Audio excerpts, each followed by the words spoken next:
Welcome to आवाज over drive. मैं हूं मुग्धा मिश्रा। चलिए देखते हैं क्या खास है आज के शो में। BMW की इलेक्ट्रिक कार i3s की टेस्ट ड्राइव, यामाहा MT-15 की टेस्ट ड्राइव, गर्मी में कार को कैसे रखें कूल, और हमारे एक्सपर्ट टूटू धवन बताएंगे 1,30,000 रुपए के बजट में बेस्ट बाइक कौन सी है। 155 सीसी का इंजन है और 19.3 bhp निकालती, 40 किलोमीटर का फ्यूल एवरेज का दावा है and it's a very stylish bike. BMW का नाम आते ही हम सब सोचते हैं लग्जरी कार्स, लेकिन आज मैं उनकी इलेक्ट्रिक कार ड्राइव करने जा रही हूँ i3s। ये गाड़ी फिलहाल भारत में लॉन्च नहीं होने वाली, लेकिन BMW कुछ एक गाड़ियां भारत में लेकर आई है जिससे पॉलिसी मेकर्स, आप और हम ये समझ सकें कि इलेक्ट्रिक कार्स चलती कैसे हैं और इनके आसपास की पॉलिसीज डिसाइड हो सकें। तो चलिए ले चलते हैं i3s को एक टेस्ट ड्राइव पर। पिछले कुछ दिनों में दुनिया भर में फोकस बढ़ा है इलेक्ट्रिक गाड़ियों पर।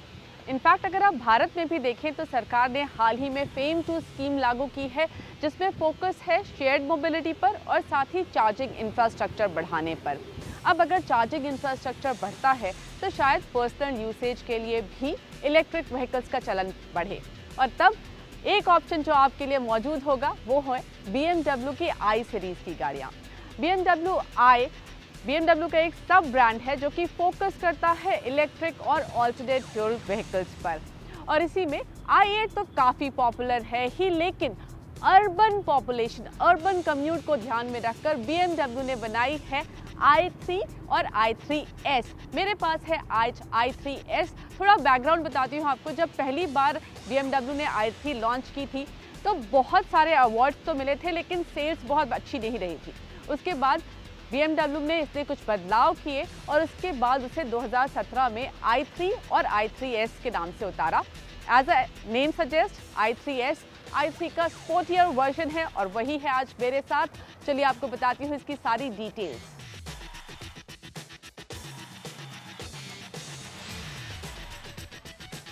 BMW i3s बेहद क्यूट दिखती है। ये एक हैच है और देखने में ये बहुत ही खूबसूरत है। इसके ऊपर ये ब्लैक और इसके बाद नीचे ये वाइट कलर, और यहाँ पर आपको BMW का सिग्नेचर ब्लू कलर भी मिल जाएगा नीचे यहाँ पर, और साथ ही लोगों के आसपास भी वो दिया गया है। ये जो गाड़ियाँ हैं इलेक्ट्रिक व्हीकल्स जो बन रही हैं, जो कॉन्सेप्ट स्टेज पर भी हैं, वो भी ये इस टाइप का electronic robotic type look follow करती हुई दिखाई दे रही हैं। I think except for Tesla ज़्यादातर गाड़ियाँ इसी तरह का लुक अडॉप्ट कर रही हैं। Maybe it's because they want to reduce the weight, I am not sure, लेकिन मुझे ये गाड़ी देखने में बेहद क्यूट लगी है। यहाँ पर आप एक और चीज़ नोटिस करिए, ये नंबर प्लेट ये ग्रीन कलर की है। वो इसलिए क्योंकि इंडियन गवर्नमेंट ने ये कहा है कि इलेक्ट्रिक गाड़ियाँ या फिर वो गाड़ियाँ जो कि एमिशन काफ़ी कम करती हैं उनको ये ग्रीन प्लेट मिलेगी। तो there are lots of things which are very likeable in this car. आपको बता दूं यहाँ पर जो हेडलैम्प्स हैं, टेल लैम्प्स भी हैं, वो भी फुल LED हैं। वैसे टेल लैम्प का लुक भी बहुत खूबसूरत है। वो टेल गेट के साथ अंदर की तरफ है जो कि देखने में बहुत ही फंकी लगता है। साइड प्रोफाइल से भी ये गाड़ी काफ़ी इंटरेस्टिंग है। पहले तो यहाँ पर आपको ये 20 इंच के डायमंड कट अलॉय व्हील्स मिलते हैं, देखने में अच्छे हैं। और साथ ही एक और चीज़ मैं आपको दिखाना चाहती हूँ, ये ट्विन डोर गाड़ी नहीं है, इसमें 4 डोर्स हैं, लेकिन पीछे का जो डोर है उसको ओपन करने का तरीका बहुत इंटरेस्टिंग है। ऐसा लगता है एक किताब खुल गई है, बहुत ही इंटरेस्टिंग लगता है। लेकिन एक प्रैक्टिकल प्रॉब्लम यहाँ उभर जाती है, वो ये कि जब तक आप ये डोर ना खोलें ये डोर नहीं खुल सकता। तो अगर कोई इंसान पीछे बैठा हुआ है और आगे का डोर बंद है तो उसको निकलने में थोड़ी मुश्किल हो सकती है। Now another very interesting thing, ये जो सीट बेल्ट है ये बहुत ही खूबसूरत इलेक्ट्रिक ब्लू कलर की है और ये बहुत ही अच्छी दिखती है। i3s के इंटीरियर्स BMW की गाड़ियों के जैसे दिखते तो हैं, लेकिन ये बिल्कुल अलग है उनसे। अगर मैं आपको बताऊं यहाँ पर एक बहुत ही इंटरेस्टिंग बात, वो ये कि 80% मटेरियल जो गाड़ी के इंटीरियर में लगा है वो रिसाइकल्ड मटेरियल है।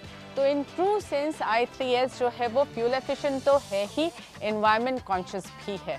साथ ही यहाँ पर आप देखिए ये जो सीट्स हैं ये कंपैरेटिवली काफ़ी पतली बनाई गई है। एक तो इस गाड़ी में स्पेस बढ़ाना है और साथ ही वेट भी कम करना है, तो वो सारी चीज़ों को ध्यान में रखते हुए ये सीट्स पतली तो हैं लेकिन फिर भी ये कंफर्टेबल हैं।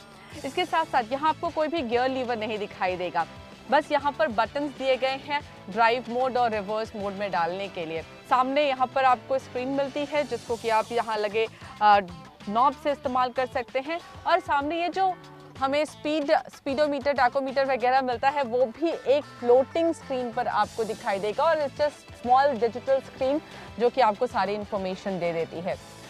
यहाँ सामान रखने के लिए भी अच्छी खासी जगह दी गई है। वैसे सामान रखने के लिए डोर में जगह है, यहाँ पर ग्लव बॉक्स का साइज़ अच्छा खासा है, तो कंफर्ट के लिए काफ़ी सारी चीज़ें दी गई हैं। एक बार मैं रियर सीट पर भी बैठ कर देखती हूँ वहाँ कैसी जगह है।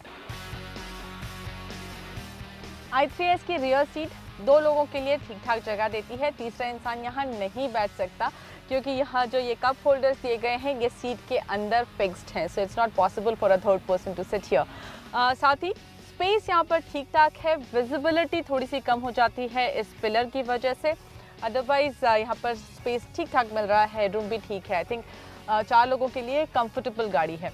डोर क्योंकि यहाँ पर बैठा हुआ इंसान जब तक कि पहला डोर ना खुला हो नहीं खोल सकता, उसी प्रॉब्लम को सॉल्व करने के लिए यहाँ पर ये एक लीवर दिया गया है जिसको पुल करके ये सीट आगे बढ़ाई जा सकती है और फिर निकला जा सकता है।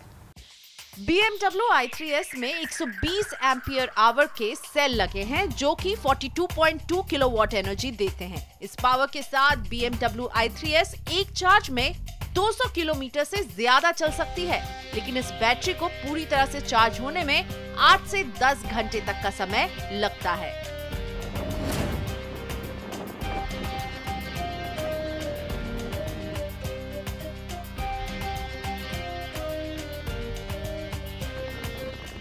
इलेक्ट्रिक व्हीकल्स जब स्टार्ट होते हैं तो बिल्कुल भी आवाज़ नहीं आती है, तो इस गाड़ी को भी जब स्टार्ट करो आप, उसके बाद आवाज़ तो है नहीं, तो थोड़ा सा टाइम लगता है समझने में कि ये गाड़ी स्टार्ट हो चुकी है या नहीं, and then whether you can accelerate और नॉट। और एक्सेलरेशन भी बहुत क्विक है, 0 to 100 जाने में इसको 7 सेकेंड से कम का वक्त लगता है, और ये बहुत ही बेहतरीन फिगर्स हैं कंसिडरिंग कि ये एक हैच है, अर्बन कम्यूटर की तरह से डेवलप किया गया है। ऐसे फिगर्स हम जो आइस टेक्नोलॉजी है उसमें हम स्पोर्टियर गाड़ियों में देखते हैं। तो ये इलेक्ट्रिक व्हीकल के कुछ फ़ायदे हैं। इनफैक्ट अगर आप डिसेलरेशन की भी बात करें तो जैसे ही आप एक्सेलरेटर से पैर हटाएंगे ये गाड़ी तुरंत ही स्टॉप हो जाएगी। तो these things we will as drivers need time to get used to. इसके साथ साथ यहाँ पर आपको बताऊँ, इस गाड़ी में आपको 4 मोड्स भी मिलते हैं, स्पोर्ट्स, कंफर्ट, इको और इको प्रो। इन मोड्स पे पहले स्पोर्ट्स मोड की बात करती हूँ जहाँ पर आपको स्टीयरिंग स्टिफनेस बढ़ जाती है, और बहुत ज़्यादा डिफरेंस मुझे इसके कैरेक्टर में नहीं पता चला। और साथ ही एक चीज़ और यहाँ पर होती है वो ये कि जो डिस्टेंस का रेंज है जब आप स्पोर्ट्स मोड में डालते हैं तो वो कम हो जाता है। इसके साथ साथ इसमें कंफर्ट मोड है, इको मोड है और इको प्लस मोड है। जब ये गाड़ी इको प्लस मोड में होती है तो इस गाड़ी का एसी भी काम नहीं करता, जिससे आपको ज़्यादा से ज़्यादा रेंज मिल सके। इस गाड़ी में रिजेनरेटिव ब्रेकिंग भी दी गई है, यानी कि जब आप ब्रेक लगाते हैं तो उससे जो एनर्जी प्रोड्यूस होती है वो बैटरी को चार्ज करती है। वैसे तो 200 किलोमीटर की रेंज हमारी रोजमर्रा की जिंदगी के लिए काफी है, लेकिन भारत जैसे गर्म देश में ये बैटरी कितने दिन चलेगी, ये एक बड़ा सवाल है। BMW i3s अगर अभी भारत में आए तो जिस तरह का ड्यूटी स्ट्रक्चर है उसके हिसाब से करीब 50 से 60 लाख रुपए इसकी कीमत होगी, लेकिन इस कीमत में जो लग्जरी फीचर्स हम एक्सपेक्ट करते हैं वो इस गाड़ी में शायद ना मिले, और वो इसलिए क्योंकि बेहतर रेंज के लिए गाड़ी का वेट कम रखना होता है, और वो कॉम्प्रोमाइज़ हमें सीखना होगा। हम लेंगे यहाँ पर एक छोटा सा ब्रेक, और ब्रेक के बाद ले चलेंगे आपको यामाहा MT-15 की टेस्ट राइड पर। वेलकम बैक, आप देख रहे हैं आवाज़ over drive. Entry level sports bike segment में सेल्स का ग्राफ तेज़ी से बढ़ रहा है, और इसीलिए लगभग सभी 2 व्हीलर कंपनियां इस सेगमेंट पर फोकस कर रही हैं। यामाहा ने हाल ही में उतार दी है अपनी MT-15। कैसी है इसकी राइड, चलिए पता करते हैं इस स्टोरी में।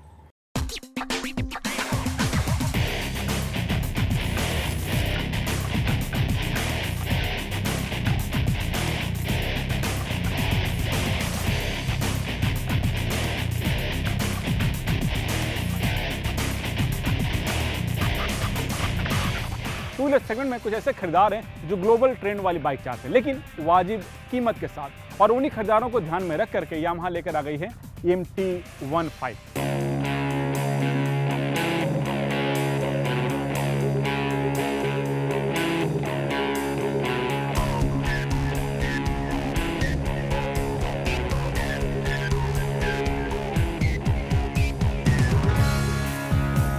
MT-15 के डिजाइन की बात करें तो जो इसका लुक और स्टाइल है काफ़ी अग्रेसिव है, और इसके पीछे वजह है जो इसका डिजाइन क्लू है।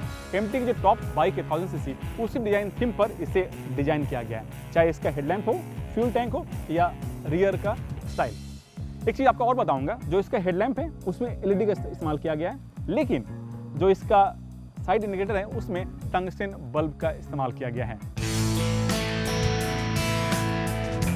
यामाहा की तरफ से ये है हाइपर नेकेड बाइक। जिन्हें राइड के दौरान थ्रिल चाहिए, MT-15 की पहली पहचान इसका फ्रंट लुक है। दूर से देखकर आप इसे पहचान सकते हैं क्योंकि इसे यामाहा की सुपर बाइक MT-10 के डिजाइन थीम पर बनाया गया है। फ्यूल टैंक को मस्कुलर लुक दिया गया है, साथ ही टैंक के दोनों साइड आर्मर की तरह शेप दिए गए। यही शेप इसे मस्कुलर लुक देते हैं। फ्यूल टैंक की कैपेसिटी 10 लीटर की है। इसके स्पीडोमीटर में नेविगेटिव LCD डिस्प्ले दिया गया है, जिसमें गियर शिफ्ट इंडिकेशन, टाइम और इंस्टेंट माइलेज भी डिस्प्ले होता है। सीट की हाइट 810 मिलीमीटर है ताकि सभी लोग इसे आसानी से चला सकें। ग्लोबल MT-15 और इंडियन MT-15 में 3 मेजर बदलाव हैं। तो जो पहला बदलाव है वो है फ्रंट सस्पेंशन का। जो इंडियन MT-15 है इसके सस्पेंशन नॉर्मल है, जबकि ग्लोबल MT-15 में जो सस्पेंशन है वो USD फोर्क है। दूसरा बदलाव इसके स्विंग आर्म में किया गया है। इंडियन MT-15 में आपको मेटल का स्विंग आर्म है, जबकि ग्लोबल जो MT-15 है उसमें एल्युमिनियम डाइकास्ट का स्विंग आर्म दिया गया है। तीसरा बदलाव इसके एलॉय व्हील के डिजाइन में किया गया है, और इसी 3 बदलाव की वजह से जो इसकी कॉस्टिंग है वो काफ़ी कम है।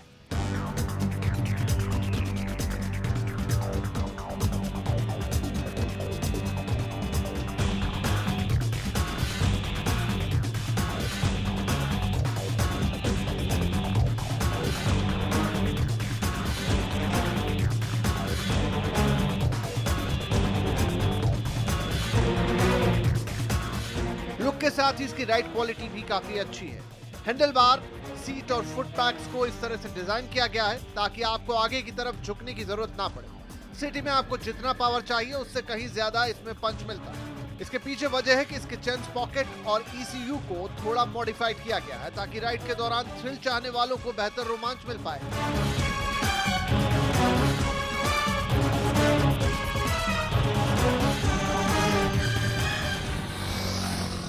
इंजन की बात करें तो इसमें जो इंजन लगा है वो सेम इंजन है R15 का, लेकिन थोड़ा सा इसमें माइनर बदलाव किया गया। माइनर बदलाव इसके ECU में किया गया है। इंजन जो कैपेसिटी है वो है 155 सीसी लिक्विड कूल इंजन, जिसका पावर आउटपुट है 19.3 PS, और जो इसका टॉर्क है करीब 14 न्यूटन मीटर, और इंजन 6 स्पीड गियर के सहारे काम करता है। बेहतर टॉर्क के लिए इसके जो चैन स्पॉकेट है उसमें भी माइनर बदलाव किया गया ताकि आप जब सिटी में चलाएं तो आपको बेहतर एजिलिटी मिले।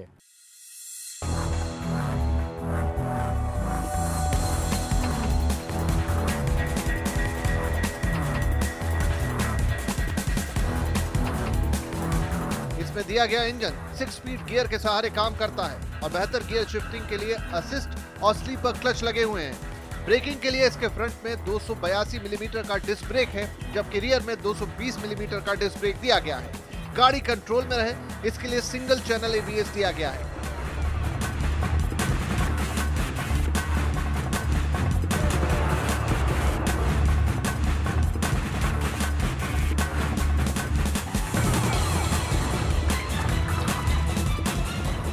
राइड के दौरान आपको बेहतर परफॉर्मेंस के साथ एजिलिटी मिले, इसके लिए इसके हैंडल बार को थोड़ा सा वाइडर रखा गया और ऑफ फ्रंट साइड है ताकि आपको लीन होने की जरूरत नहीं पड़ता। दूसरा, जो इसका फ्यूल टैंक का जो डिज़ाइन है वो राइडर के सीटिंग पोजीशन को ध्यान में रखकर किया गया है। और जो तीसरा, जो इसका इंजन है वो काफ़ी टॉर्की है, इसी वजह से आप सिटी में भी आप स्मूथली इसको आसानी से चला सकते हैं।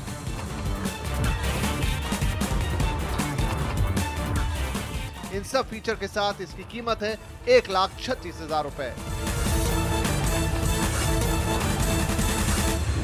और अब हमारा खास segment Servo presents tip of the week. गर्मी का मौसम है, गर्मी के मौसम में ज़रूरी हो जाता है गाड़ी को कूल रखना। तो चलिए बताते हैं टिप ऑफ द वीक में कुछ ऐसे पॉइंट्स जिससे आप अपनी गाड़ी को कूल रख सकते हैं। गाड़ी धूप में खड़ी होने से गाड़ी के अंदर का टेम्परेचर 5 से 10 डिग्री बढ़ जाता है। इस वजह से गाड़ी की कूलिंग करने में एसी काफी समय लेता है। कोशिश करें कि छांव में गाड़ी को पार्क करें। गर्मियों में कार के इंजन का गर्म हो जाना एक आम बात है, इसलिए जरूरी है कि इंजन हमेशा ठंडा रहे। इंजन ठंडा रखने के लिए रेडिएटर में कूलेंट की मात्रा सही होनी चाहिए। साथ ही हर 2 या 3 दिन में कार में वाटर कूलेंट की जांच करते रहें। गर्मी के मौसम में गाड़ी के अंदर सबसे जरूरी होता है एसी, इसलिए गर्मी शुरू होने से पहले गाड़ी के एसी की सर्विस या जांच जरूर करवा लें। आमतौर पर कार की सर्विस के साथ एसी की सर्विस नहीं की जाती, आपको अलग से एसी सर्विस रिक्वेस्ट देनी होती है। धूप में गाड़ी चलाते वक्त या फिर धूप में खड़ी होने से डैशबोर्ड बहुत गर्म हो जाता है। आप इसे किसी कवर से ढक सकते हैं, इससे केबिन ठंडा रहेगा। इसके अलावा पीछे की विंडो पर सन शेड्स जरूर लगाएं, इससे सीटों और डैशबोर्ड को गर्म होने से बचाया जा सकता है। कार में लगे नॉन लेदर या रेक्सिन के सीट कवर गर्मियों में ज्यादा गर्म हो जाते हैं, इसलिए गर्मी से बचने के लिए कपड़े के सीट कवर का इस्तेमाल करें। इससे जब आप कार में बैठेंगे तो ठंडक का एहसास होगा। अगर गाड़ी काफी देर तक तेज धूप में खड़ी हो तो उसमें बैठने से पहले कुछ मिनट के लिए गाड़ी के दरवाजे या खिड़की के शीशे खोल कर बैठे। गर्म हवा निकलने के बाद ही गाड़ी चलाएं।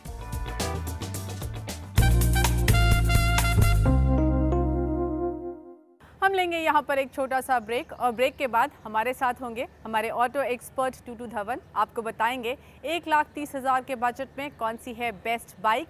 साथ ही देंगे आपके बाकी सवालों के जवाब जो आप हमें आवाज़ ओवरड्राइव के ऑफिशियल फेसबुक पेज पर भेजते हैं।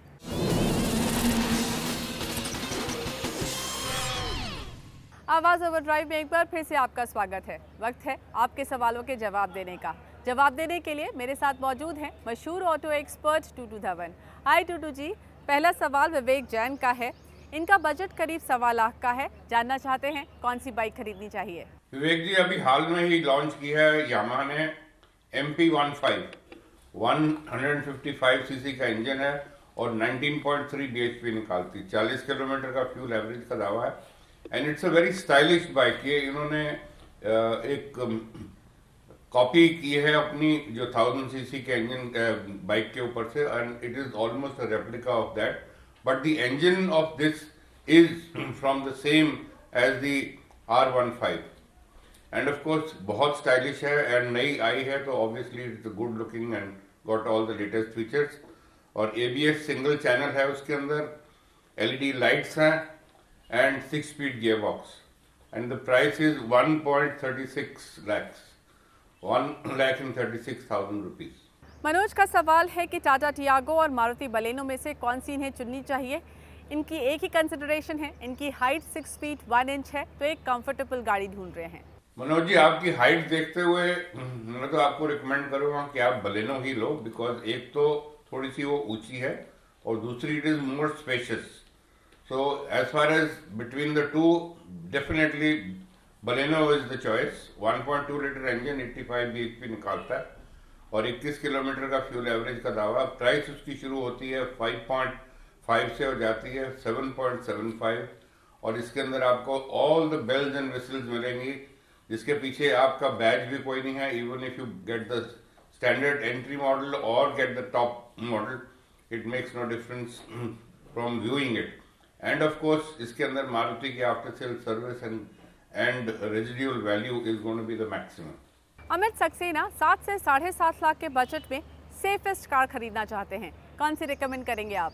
अमित जी, आपके बजट में और आपकी जो रिक्वायरमेंट है वो इस वक्त बेस्ट सूटेड है नेक्सॉन, जो हाल में ही इसने 5 स्टार रेटिंग मिली है in crash test.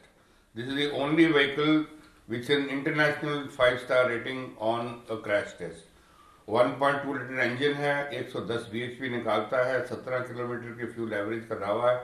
ABS, EBD, airbags, ये सब चीजें आपको स्टैंडर्ड मिलेंगी और प्राइस आपके बिल्कुल बजट के बीच में बैठेगी, even for the top model. Daneshwar Lahare wagon R 1 litre engine खरीदना चाहते हैं, जानना चाहते हैं कौन सा वेरिएंट इन्हें चुनना चाहिए। दानेश्वर जी, वेरिएंट तो खैर अपने बजट के ऊपर डिपेंड करता है, पर जैसे आपकी पसंद है कि 1 लीटर इंजन होना चाहिए, तो मैं तो आपको रिकमेंड करूंगा वो VXI वर्जन जो है बेस्ट, वो आपको सूट करेगी। और उसके साथ उसमें 1 लीटर इंजन है, 68 bhp निकालता है और 20 किलोमीटर का फ्यूल एवरेज का दावा है। और उसके अंदर आपको AMT भी मिलेगी। प्राइस उसकी 5,16,000 रुपये है।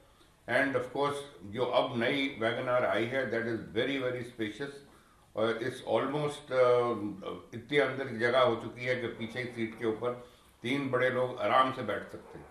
So it's going to be very nice and comfortable and high seats. That's all from our side. I hope आपको आपके सवालों के जवाब मिल गए। अगर आपका ऑटो से जुड़ा कोई और सवाल है, आप हमसे पूछिए आवाज़ ओवर ड्राइव के ऑफिशियल फेसबुक पेज पर। मेरे साथ जुड़िए ट्विटर पर, मेरा हैंडल है Mishra Mugdha. Till we meet again, drive very safe, enjoy your ride and keep watching CNBC आवाज़. Take care.